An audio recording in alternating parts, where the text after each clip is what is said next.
Hello sir, ഡൽഹിയിൽ നിന്ന് ഒരു ഇൻഫർമേഷൻ ഉണ്ട്. ആ പറയൂ. നമ്മുടെ ഇമ്പോർട്ട് ലൈസൻസ് അത് ക്യാൻസലായി സാർ. നോൺസെൻസ്. എന്തായി പറയുന്നത്? സത്യമാണ് സാർ. നമ്മുടെ ഡൽഹി ഓഫീസിൽ നിന്ന് ആദ്യം മെസ്സേജ് വന്നത്. പിന്നെ ഞാൻ മിനിസ്റ്റർ ഓഫീസിൽ വിളിച്ച് അത് കൺഫേം ചെയ്തു.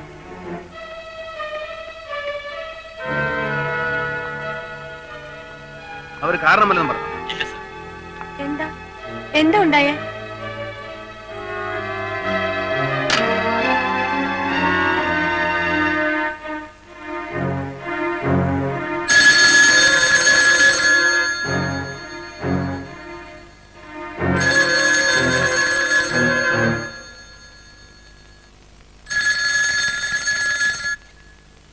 ഹലോ. ആ വാർത്ത ശരിയാണ് മിസ്റ്റർ സതീഷ്. നിങ്ങളുടെ വലിയൊരു സ്വപ്നം തകർന്നു വീഴുന്നു. ഇത്ര വലിയൊരു കാര്യം ഇത്ര നിസ്സാരമായി ചെയ്യാൻ കഴിയുമെങ്കിൽ എന്റെ പവർ നിങ്ങൾക്ക് മനസ്സിലായി കാണുമല്ലോ. ഇതെന്റെ ചെറിയൊരു ഷോക്ക് ട്രീറ്റ്മെന്റ് മാത്രമാണ്.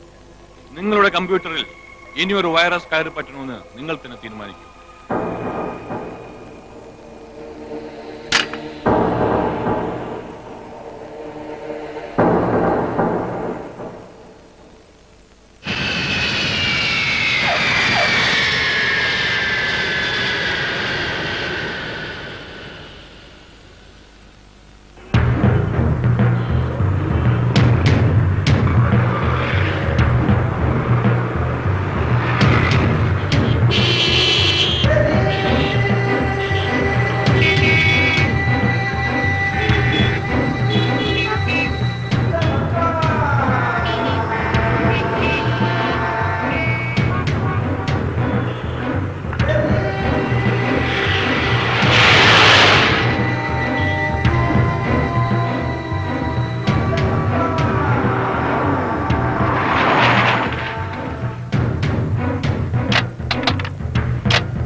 Hello mister Satheesh.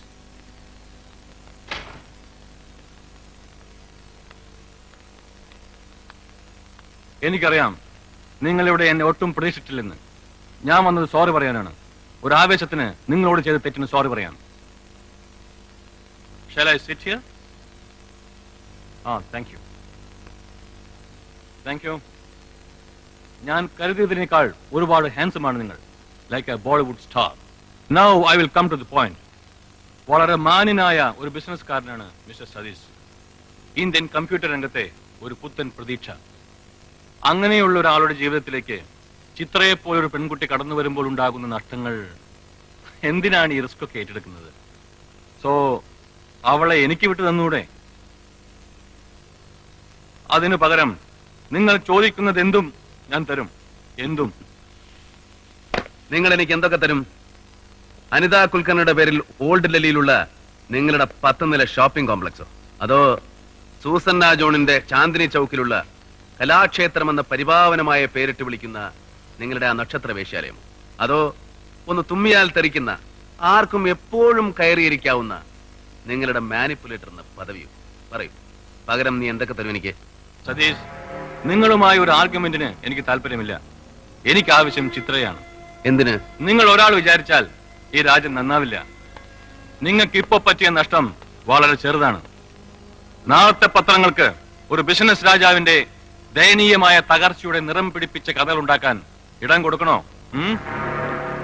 നിങ്ങൾ തന്നെ തീരുമാനിക്കൂ. ലുക്ക്, ഇതുവരെ ഞാനൊരു തീരുമാനം എടുത്തിരുന്നില്ല. പക്ഷെ ഇപ്പൊ പറയുന്നു, ചിത്ര ഞാൻ നിനക്ക് വിട്ടുതരില്ല. പകരം പൊളിറ്റിക്കൽ സ്കൂപ്പിന് വേണ്ടി ദാഹിച്ചിരിക്കുന്ന ഇന്ത്യൻ പത്രങ്ങൾക്ക് പോൾ ബി ഐസക് എന്ന ക്രിമിനലിന്റെ കഥകൾ ഞാൻ ഇട്ടുകൊടുക്കും. All right. നിങ്ങൾ ഇപ്പൊ കാണിക്കുന്ന ഈ ആവേശമുണ്ടല്ലോ, ഇത് അവസാന നിമിഷം വരെ വേണം. God bless you. Mister Paul B Isaac, just a minute. എന്റെ ഒരു ചെറിയ സംശയം കൊണ്ട് ചോദിക്കുകയാണ്. തെറ്റുണ്ടെങ്കിൽ ക്ഷമിക്കണം. 30 വർഷം മുമ്പ് മട്ടാഞ്ചേരി ഹാർബറിൽ പാറിപ്പറന്ന ചെമ്പൻ മുടിയും വിശന്നൊട്ടിയ വയറുമായി നടന്ന നിനക്ക് പോൾ എന്ന പേരിട്ടത് ആരാണ്? ദൈവമോ? അതോ ആണ്ടിലൊരിക്കൽ മാത്രം നാട്ടിലെത്തുന്ന ഇറ്റാലിയൻ കപ്പലിലെ ക്യാപ്റ്റൻ ഐസക് എന്ന നിന്റെ പരദേശി തന്തയോ? ആരായാലും അവർക്ക് വിവരമുണ്ട്.